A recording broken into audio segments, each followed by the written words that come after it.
awalnya rasa lemas, letih, lesu, apa yang sudah dibilang tadi sama Iya. Era tadi itu benar. Terus akhirnya kok semakin kesini semakin parah ya kondisiku. Akhirnya aku ke dokter untuk memeriksakan kondisi aku sebenarnya apa sih ini gitu. Ternyata aku terdiagnosis defisiensi anemia zat besi. Promosi kesehatan, be healthy, be happy. Halo semuanya, selamat datang di obrolan sehat remaja bersama saya Era Savarelia sebagai host pada podcast kali ini. Podcast kali ini pembahasannya ringan-ringan aja tentang anemia pada remaja. Penyakit yang sering buat kalian lemas, letih, lesu saat menghadapi deadline kuliah. Dengan cerita tersebut, itu bukan hanya cerita, melainkan betul-betul terjadi pada narasumber kita kali ini, yaitu Kakak Diajeng Lydia Kartika. Halo Kak Diajeng. Halo. Yang akan men-share ceritanya pada podcast kita kali ini. Oke Kak Diajeng, bagaimana kabar kakak pagi hari ini? Alhamdulillah pagi hari ini kabarku baik banget. Dan kebetulan aku seneng banget bisa bergabung bersama kamu di podcast ini untuk menginformasikan kepada remaja terkait dengan anemia. Oke, terima kasih Kak Ajeng. Boleh nih, langsung aja ya Kak, ceritain gimana nih kakak waktu menjadi anemia fighter ya waktu beberapa tahun yang lalu ke kita sebagai anak remaja juga nih. Oke, awalnya itu karena aku di semester 3. Kejadian itu terjadi di aku semester 3. Dan kebetulan aku banyak sekali tugas-tugas di kuliah. Habis itu aku juga join organisasi. Dan antara kuliah dan organisasi itu padat banget jadwalnya. Crowded gitu ya Kak? Awalnya rasa lemas, letih, lesu, apa yang sudah dibilang tadi sama Iya. Era tadi itu benar. Terus akhirnya kok semakin kesini semakin parah ya kondisiku. Akhirnya aku ke dokter untuk memeriksakan kondisi aku sebenarnya apa sih ini gitu. Ternyata aku terdiagnosis defisiensi anemia zat besi. Gitu. Wah, kenapa bisa dokter menyimpulkan kakak terkena anemia? Karena kadar hemoglobin yang ada di dalam tubuh itu kurang dari keadaan normal. Berapa tuh Kak kalau boleh tahu? Kalau nggak salah itu 9 ya. Wow, betul-betul sangat rendah itu berarti ya Kak? Iya. Berarti betul-betul lemas kakak menjalani kehidupan itu. Sebenarnya ngerasanya kayak udah biasa gitu ya, karena aku ngiranya kayak kurang tidur atau kecapean aja gitu. Karena organisasi tadi. Iya. Oke.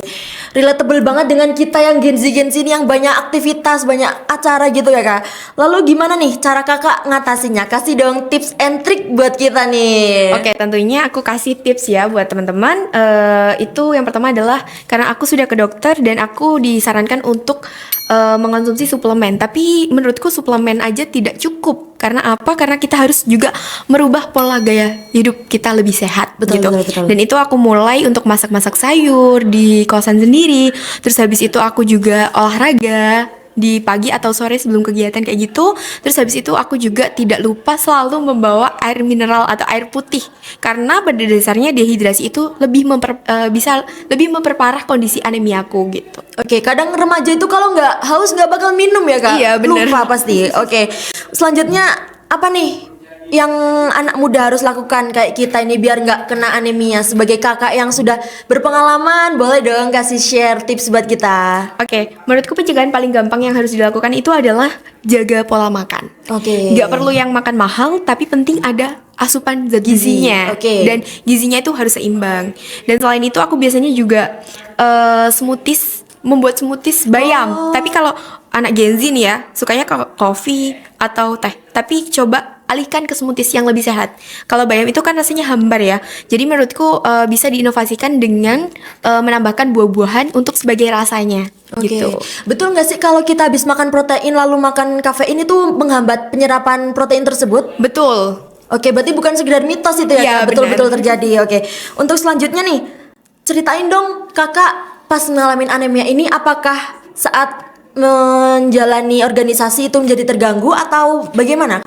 Jujur itu sangat mengganggu. Karena apa? Kita harus skip eventnya. Oke, Dan kasihan temannya kan. paham. Akhirnya aku mulai untuk merubah hal-hal itu menjadi hal-hal yang lebih baik. Dan akhirnya dengan cara-cara yang sudah aku sebutkan tadi, dan itu aku terapin setiap harinya, itu lebih membaik kondisiku gitu. Jadi aku sudah mulai bisa mengikuti organisasi yang padat, jadwal padat seperti apa. Dan aku biasanya juga tetap membawa bekal seperti bawa pisang ataupun dengan roti-rotian seperti itu. Untuk pertanyaan terakhir nih, saran dari Kak Ajeng buat kita para remaja, apa sih tips buat kita agar nggak terkena anemia atau tersendiri? Yang pertama adalah jaga pola makan itu tadi. Oke. Yang kedua adalah jangan lupa olahraga, tapi harus diimbangi dengan gizi seimbangnya. Terus yang ketiga itu jangan lupa dan jangan pernah anggap remeh kondisi kita. Jadi kalau kita sudah capek, kita harus istirahat. Karena apa? Karena lemas, letih kayak gitu, itu merupakan sinyal dari tubuh bahwa kita harus istirahat. Oke, tubuh seperti minta tolong seperti itu ya, Iya, Kak? benar. Oke, baik. Apalagi kalau ini kan kalau anemia pada dasarnya biasanya di cewek aja gitu loh. Tapi itu adalah hal yang salah. Menurut aku juga di cowok itu bisa terjadi, apalagi kalau mereka itu kurang mengonsumsi daging, habis itu diet yang ekstrim. Oke, seperti itu. Wah, sangat eye-catching ya untuk episode kita kali ini. Terima kasih untuk Kak Diajeng yang telah berkenan share kehidupan kakak mengenai anemia. Terima kasih untuk teman-teman semuanya. Jangan lupa share, comment, and like, dan subscribe. Promosi kesehatan, be healthy, be happy. One is the loneliest number that you'll ever do. Two can be as bad as one. It's the loneliest number since the